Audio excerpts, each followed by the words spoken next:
Mumbai chamber of commerce में प्रताप उघाड़े जी ने बिजली के संदर्भ में एक मीटिंग बुलाई और वहाँ पे उन्होंने जो MSDCL है बिजली कंपनी की, जो पावर जनरेशन वो लोग जो बनाते हैं, उनके बारे में इतला दी कि उन्होंने सरकार को ऐसी गुजारिश की है कि 67,000 करोड़ रुपये उनको नुकसान हुआ है और 2023, 24, 24, 25 महाराष्ट्र की जितनी आवाम है ये पैसा उनसे वसूलने की उनको इजाज़त दी जाए। 37% माने आप तो पावर लूम का हुआ लगभग ₹2.35 से 40 पैसा यूनिट, यानी सीधे साथ समझ लो कि जिसका बिल ₹1 आता था उसका बिल अब ₹1.37 आएगा, सीधा सा हिसाब। तो इसके सिलसिले में उन्होंने पूरी मालूमात बहुत तफसील से दी। वहाँ तमाम ही लोग अलग अलग CA थे और सब थे, तो उनका यही मानना था कि महाराष्ट्र की आवाम ये बोझ उठाने के काबिल ही नहीं है।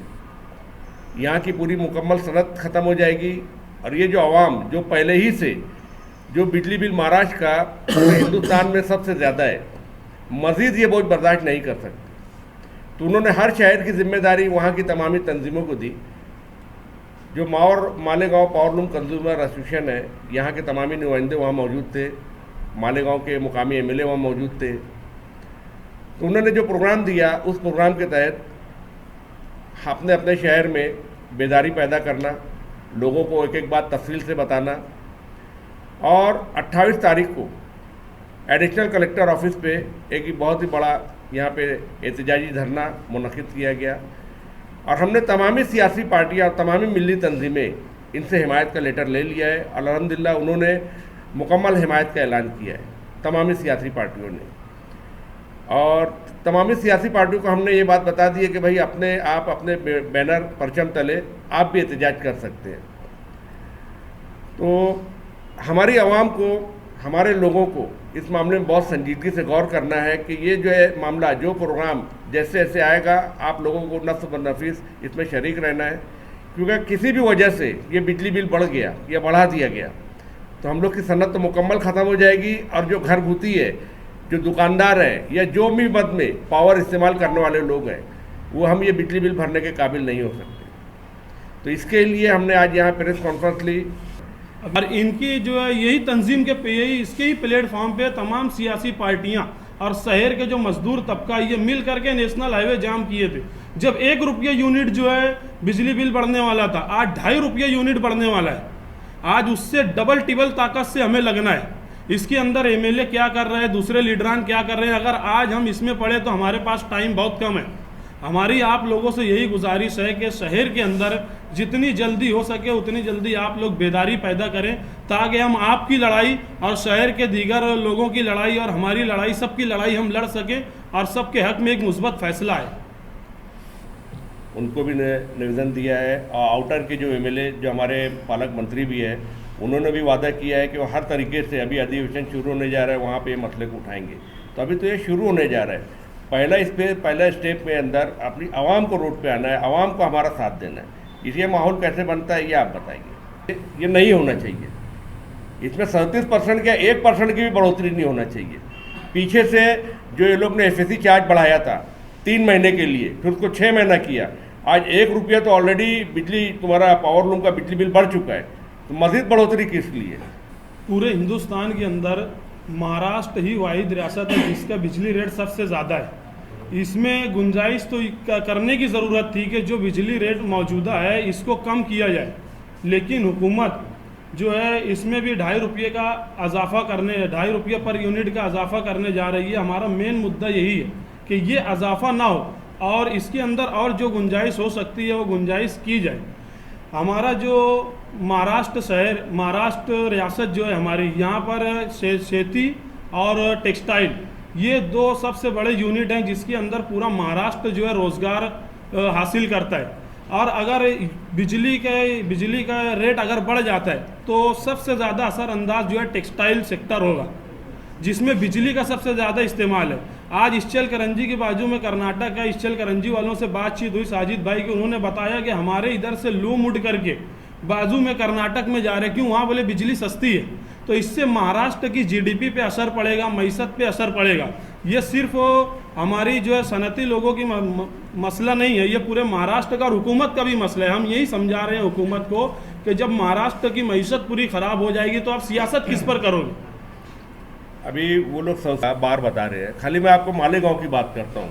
मालेगांव के अंदर डेली जीएसटी का जो आप यहाँ पे टोटल कैलकुलेशन करेंगे तो 3 करोड़ रुपये की जीएसटी सिर्फ मालेगांव अदा कर रहा है रोजाना। जो डेली का टर्नओवर के ऊपर आप उसको कैलकुलेशन करेंगे ना खलील भाई, 3.5 से 4 लाख मालेगांव में पावर लूम्स है। तो डेली अगर से ये सनत ठप पड़ गई तो सिर्फ मालेगांव से उनको कितना नुकसान होने वाला है? सिर्फ पावर लूम से जो दीगर जो इससे रिलेटेड जो धंधे हैं, जो लोग इस पर रोजगार हासिल कर रहे हैं, तो ये जो कैलकुलेशन अगर से सरकार के पास हम ये सारी चीज़ें रखने वाले हैं, जो वो लोग ऑडिट की रिपोर्ट बता रहे हैं कि 67,000 करोड़ वहाँ पे कई सीए थे जो आज बोलना चाहिए हिंदुस्तान पे बड़े लेवल पे वो लोग काम करते हैं चैम्बर ऑफ कॉमर्स में, वो बता रहे हैं कि यार वो पूरी रिपोर्ट जो लोग ने बताई है, बोले वो उस पर कई जगह सवालात उठ रहे हैं, तो उनको उनकी रिपोर्ट पर भी भरोसा नहीं है। तो बहरहाल हम हमारे हक की बात पे लेके यहाँ बैठे हैं, हर लेवल के ऊपर वहाँ पे लोग नुमाइंदगी कर रहे हैं। तो वो खाली हमसे ये चाहते हैं कि आप भाई आवाम जो है इसको अगर से नहीं बर्दाश्त कर सकती तो उनको हमारा साथ देना चाहिए। लिमिटेड का जितने सारे उन लोगों ने इरेगुलर जो बातें उनकी थी, हम मुस्तकिल उसके अंदर नुमाइंदगी कर रहे हैं, उनकी खामियां हम इंतज़ामिया के सामने रख रहे हैं। कल हम जब दादा भिसे के पास गए, उन्होंने रेस्ट हाउस के अंदर प्रेम सिंह जी को बुलाया और सारी शिकायतें जो थी वहाँ पे तमाम ही बैठे थे, उनके सामने प्रेम सिंह जी के सामने उन्होंने उनको सख्त अल्फाज में बोल दिया कि 1 महीने के अंदर आप ये जो शिकायतें हैं इसका अजाला कीजिए।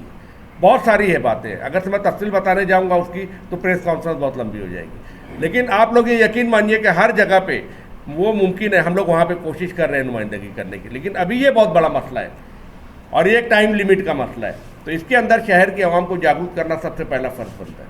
जिस तरह इंसान के जिस्म में खून दौड़ता है तो वो इंसान चलता है, उसी तरह पावर लूम के लिए पावर रहती है तो वो चलता है। ये सनत जो है खेती के बाद सबसे ज़्यादा रोज़गार देने वाली सनत है। ये 37% अगर ये पावर का लॉस बता रहे हैं तो फिर इस महाराष्ट्र की जो पानी से पावर तैयार होती है वो कहाँ गई? जो नंदुरबार में हवा से पावर तैयार होती है वो कहाँ गई? उसका तो 10 पैसा 5 पैसा पर यूनिट उसका रहता है। तो ये इससे पहले कई मरतबा प्रताप उघाड़े साहब ने MERC में कंप्लेन कर चुकी है कि ये पानी की पावर और हवा की पावर, इसको जो कोयले की पावर और उसमें लगाकर उसका बिल वसूली कर रही है ये कंपनी, ऐसा इल्ज़ाम लगाया जा चुका है। मगर 67,000 करोड़ रुपया लॉस हो जाना, जबकि भिवंडी और मुंबई के अंदर रिलायंस और दूसरी टाटा कंपनियां हैं, तो पूरे महाराष्ट्र में उनको क्यों नहीं नुकसान होता है? आप एक फ्लैट का बिल लाइए और मालेगांव का एक घर का बिल देखिए, वहाँ 500 रुपये से ज़्यादा रहता नहीं है और यहाँ झोपड़े का बिल 1500-2000 रुपया आता है। तो ये कौन सा इंसाफ है?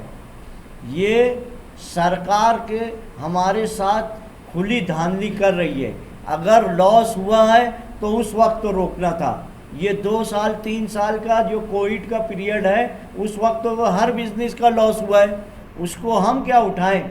और हम क्यों उठाएं? हम GST देते हैं, दूसरे टैक्सेस देते हैं, तो सरकार को चाहिए कि ये 67,000 करोड़ रुपया कहीं और से एडजस्ट करे, कंज्यूमरों के ऊपर ना डाले। ऐसा हमारा मुतालबा है और हम सरकार से ही मुतालबा करेंगे। हमने कल दादा भूसे साहब को भी बोला था कि आप जो है सदन में आवाज़ उठाएं।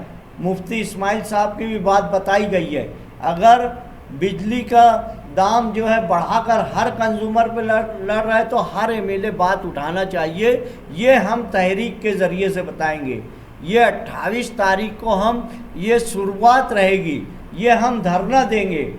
अगर निहाल साहब ने इस शहर को बंद करा के आगरा रोड बंद कराया है, उस वक्त तो हम लोग भी थे, मुफ्ती इस्माइल भी थे। इसलिए अगर रोज़ी रोटी का मामला आएगा तो उस तरह की तहरीक इंशाअल्लाह चलाई जाएगी। ये आप ना माने कि हमारे ऊपर कोई इसका किसी जो है 12 नवंबर का असर है या किसी और का असर है। वो जो कुछ इंसिडेंट हुआ उसका हमारे ऊपर केस बना है, हम मुकाबला कर रहे हैं, और जो बात उठाता है उसके ऊपर केस बनता है, जो घर में बैठा रहता है उसके ऊपर केस नहीं बनता है। इसलिए आप ये बिल्कुल ना माने, अगर हम खामोश रहेंगे तो आवाम रोड पर रहेगी, क्योंकि आवाम के ऊपर बोझ आने वाला है। ये संगठन पे सिर्फ अकेले बोझ आने वाला नहीं है। आप ये मानिए कि हम लोग जो है हर तरीके से इस शहर की सनत को, इस शहर के मजदूर को, घरों पे बिल आने वाला है, उन सब को बचाने के लिए हम सरकार से दो दो हाथ करते रहेंगे। ये हमारा तरीक़ाकार है। जो अगर भिवंडी, मालेगांव और इच्चल करंजी एक साथ अगर 7 दिन पावर लूम बंद हो गया तो मिलों में पैसा, पगार देने का पैसा खत्म हो जाता है। ये हमने 2013 में देखा। रशीद ताहिर मोमिन यहाँ अगर तकरीर में बता रहे थे, उनको मिलों वाले फ़ोन करते थे कि कब कारखाना चालू करेंगे। हमने 2003 के अंदर जो एक्साइज ड्यूटी लगी थी उस वक्त तो हमने बंद किया था पूरे देश का कारखाना, तो शरद पवार साहब ने इंटरफेयर किया था। निहाल अहमद साहब के साथ हम दिल्ली गए थे। तो हमारा जो रोज़गार है एक दफ़े बंद होता है तो इस देश पे असर करता है। रिलायंस कंपनी वाले ने उस वक्त तो शरद पवार साहब को बोला था कि ये पावर लूम चालू कराएं जैसे किसी भी वजह से। इसलिए आप ये बिल्कुल ना माने कि हम, आज मैं हूँ, मेरे को उठाकर जेल में डाल दिया जाएगा तो कल कोई दूसरा तैयार होगा। कल निहाल साहब थे, आज और लीडरान है ना। तो देश का कारोबार या शहर की बिजनेस का बचाने के लिए किसी न किसी को अल्लाह ताला भेजेगा और इंसाफ की लड़ाई लड़ना चाहिए, ऐसा हमारी सोच है।